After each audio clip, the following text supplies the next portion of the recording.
Hello guys, welcome my channel SK Economics classes. Today most important KVS PGT Economics solved paper KVS 2017. Our first question is monopoly market total revenue curve will be. जो monopoly market है उसमें total revenue curve है वो उसकी shape है वो क्या होती है। मोनोपोली मार्केट में जो टोटल रिवेन्यू कर्व होता है वो इन्वर्टेड यू शेप होता है। यहाँ पर जो टोटल रिवेन्यू है जहाँ पर मैक्सिमम होता है, टोटल रिवेन्यू जहाँ पर मैक्सिमम होता है वहाँ पर मार्जिनल रिवेन्यू है वो ज़ीरो होता है और एवरेज रिवेन्यू है वहाँ पर इलास्टिसिटी है वो इक्वल टू 1 होती है। इलास्टिसिटी इक्वल टू 1 होती है और एवरेज रिवेन्यू से ऊपर जो इलास्टिसिटी है वो मोर देन 1 होती है और इसके नीचे लेस देन 1 होती है। और जहाँ पर एवरेज रिवेन्यू है वहाँ पर इलास्टिसिटी है वो ज़ीरो होती है। इस एवरेज रिवेन्यू को हम प्राइस कर्व है वो भी बोलते हैं। और ये हमारी जो इलास्टिसिटी यहाँ पर होती है जहाँ से एक कर्व स्टार्ट होते हैं वहाँ पर ये इन्फिनिटी होती है। ये हमारा रामबाण डायग्राम है। इसमें हम टोटल रिवेन्यू, एवरेज रिवेन्यू और मार्जिनल रिवेन्यू है वो देखते हैं। हमारे जो एवरेज रिवेन्यू है और मार्जिनल रिवेन्यू है वो डाउनवर्ड स्लोपिंग होते हैं और जो हमारा टोटल रिवेन्यू है वो इन्वर्टेड यू शेप होता है। ये हमारे मोनोपोली मार्केट के तीनों कर्व हैं वो हैं। उसके बाद हमारा नेक्स्ट क्वेश्चन है, our next question the graphical representation of Lorenz curve. जो लोरेंज कर्व होता है वो डिस्पर्शन को दिखाता है यानी बिखराव को दिखाता है। इसे हम प्रकीर्ण है वो भी बोलते हैं, प्रकीर्ण भी बोलते हैं। और ये हमारा लोरेंज कर्व है। लोरेंज कर्व है ये हमारी परफेक्ट इक्वलिटी की लाइन है। लोरेंज जितना कर्व हमारा लोरेंज कर्व है जितना परफेक्ट इक्वलिटी की लाइन से दूर होगा उतनी हमें ये इनइक्वालिटी है वो दिखाएगा। यहाँ पर ये जो लाइन है हमारी ये एब्सोल्यूट इनइक्वालिटी है यानी एक व्यक्ति है उसके हाथ में पूरा जो देश है उसका धन एक व्यक्ति के हाथ में है।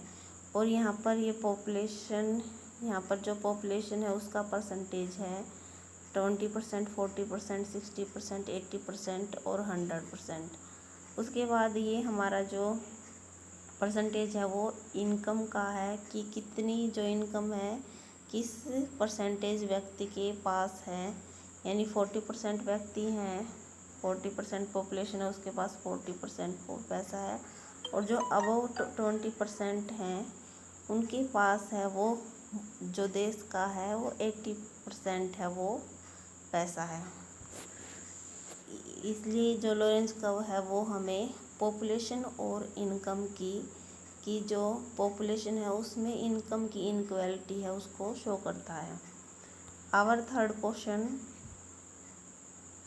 National income not included. जो नेशनल इनकम है उसमें हम क्या इंक्लूड नहीं करते हैं, उसमें हम जो फार्मर्स सेल करते हैं जैसे यूरिया का सेल किया वो हम इंक्लूड करते हैं।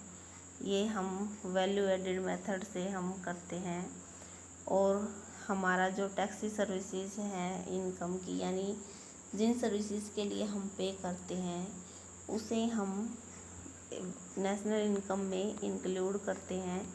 और ब्रेड निर्माता वैल्यू एडेड यानी जो ब्रेड निर्माता है उसने जो ब्रेड के निर्माण में वैल्यू ऐड की है यानी उसने फार्मर से वीट है वो जो फार्मर है उससे उसने वीट है वो 500 रुपीज़ में परचेज़ किया और फिर उसने ब्रेड बनाया और उसमें 200 की वैल्यू है वो ऐड की और उसे 700 रुपीज़ में सेल किया।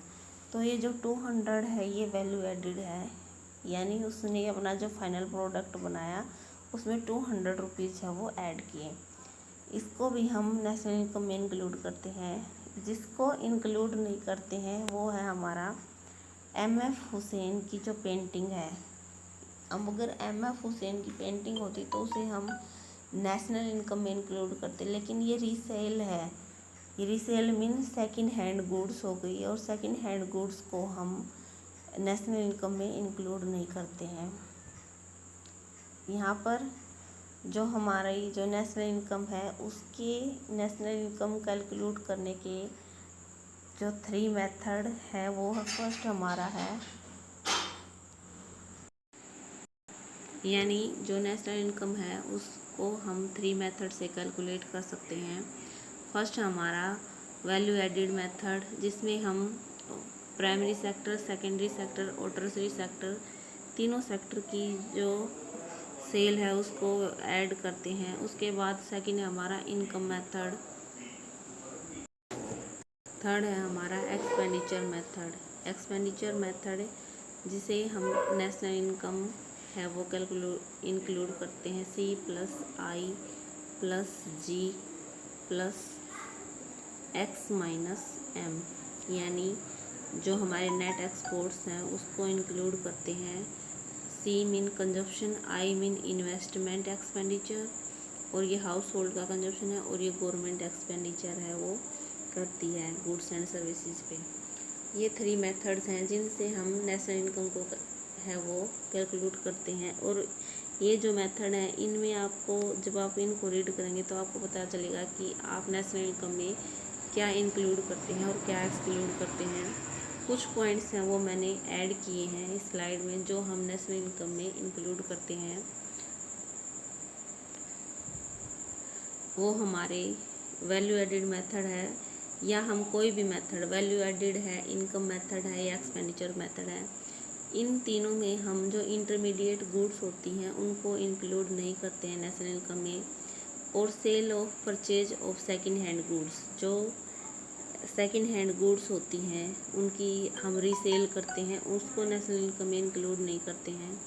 और नोट वाली ये बात है कि जो रीसेल सेकंड हैंड गुड्स होती हैं उनको हम सेल एंड परचेज करते हैं तो उन पर जो हम कमीशन लेते हैं या ब्रोकरेज है वो कर लेते हैं, तो उसे हम नेशनल इनकम में इंक्लूड करते हैं क्योंकि ये एक प्रोडक्टिव सर्विस होती है।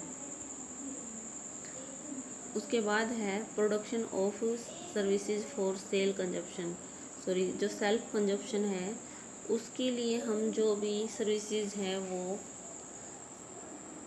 उनको यूज़ कर रहे हैं। यानी हम अब मेरा कोई घर पे पार्क है उसमें मैं सब्जियां फल हैं वो उगा रही हूँ, तो वो हमारी domestic services are not included. Production of services for self consumption, यानी जो डोमेस्टिक सर्विसेज हैं, जैसे हाउस वाइफ है वो एक डोमेस्टिक सर्विस देती है, जैसे किचन में खाना बनाती है, घर का और भी बहुत सारा काम करती है, तो वो हम नेशनल इनकम में इंक्लूड नहीं करते हैं और एक्सक्लूड करते हैं। लेकिन जो पेड सर्विसेज होते हैं, जैसे मैंने घर पे है मेड रख ली और टैक्सी ड्राइवर है उसको सैलरी दी, और मैंने अपने जो बच्चे हैं उसके लिए प्राइवेट ट्यूटर है वो रखा, तो वो हम नेशनल इनकम में इंक्लूड करते हैं। Production of goods for self consumption, जो सेल्फ कंजप्शन के लिए हम प्रोडक्शन करते हैं, जैसे मेरा कोई पार्क है उस पर वहाँ पर मैं सब्जियाँ और फल उगा रही हूँ, तो वो नेशनल इनकम में इंक्लूड, क्योंकि मैं उससे लाभ ले रही हूँ। और जो imputed value of owner occupied houses, यानी जो मेरा खुद का घर है और जिसका मुझे रेंट है वो पे नहीं करना पड़ता, या फिर कोई और व्यक्ति मेरे घर मेरा रेंट पे कर रहा है, उन सभी को हम नेशनल इनकम में है वो इंक्लूड करते हैं। उसके बाद है change in stock of goods, यानी वो वस्तुएं जो मेरे पास इन्वेंट्री के रूप में बची हुई हैं, यानी मैंने जो स्टार्टिंग जो क्लोजिंग स्टॉक से मैंने माइनस किया ओपनिंग स्टॉक, यानी स्टार्टिंग में मेरे पास जो ओपनिंग स्टॉक था वो 20 था और लास्ट में मेरे पास ये स्टॉक है वो इंक्रीज होके है वो 30 हो गया। तो जो मेरे पास बचा यानी क्लोजिंग स्टॉक 30 में से 20 वो मैंने माइनस किया। 10% मेरे पास जो 10 गुड्स हैं वो इन्वेंट्री गुड्स है, क्योंकि वो मेरे पास है वो बिना बिका हुआ माल मेरे पास बचा हुआ है। उसके बाद है मेरा जो फोर्थ क्वेश्चन है, 11 5 ईयर प्लान था, उसमें जो जीडीपी ग्रोथ थी, लक्षित वृद्धि दर थी वो कितनी थी और औसत वृद्धि दर है वो कितनी थी। जो 11th प्लान था उसमें लक्षित वृद्धि दर 8.1 से और 7.9 है वो थी। ये यहाँ पर मैंने आप इजी आपके लिए जो सभी पंचवर्षीय योजनाएं की लक्षित वृद्धि दर औसत वृद्धि दर यहाँ पर मैंने है वो बताई हुई है। यहाँ पर जो कुछ है वो रॉन्ग है, जो मैंने पेन से की है वो राइट है। इसलिए ये जो है ये जो मैंने पेन से ये राइट है, और जो बाकी जो ये है ये रॉन्ग है, ये भी रॉन्ग है। और जो 12th योजना है उसकी जो लक्षित वृद्धि थी 9 से 9.5 से जो औसत थी 8.0।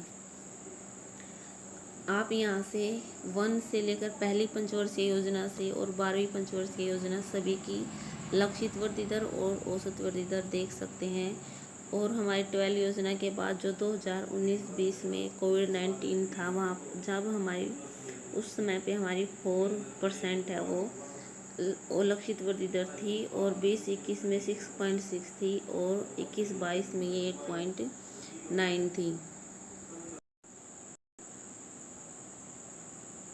हमारा जो नेक्स्ट क्वेश्चन है, एंट्री इन सिनेमा हॉल, यानी मैंने सिनेमा हॉल में एंट्री में तभी ले पाऊँगी जब मैं सिनेमा हॉल की टिकट है वो ख़रीद पाऊँगी, और इसे हम क्लब गुड है वो बोलते हैं।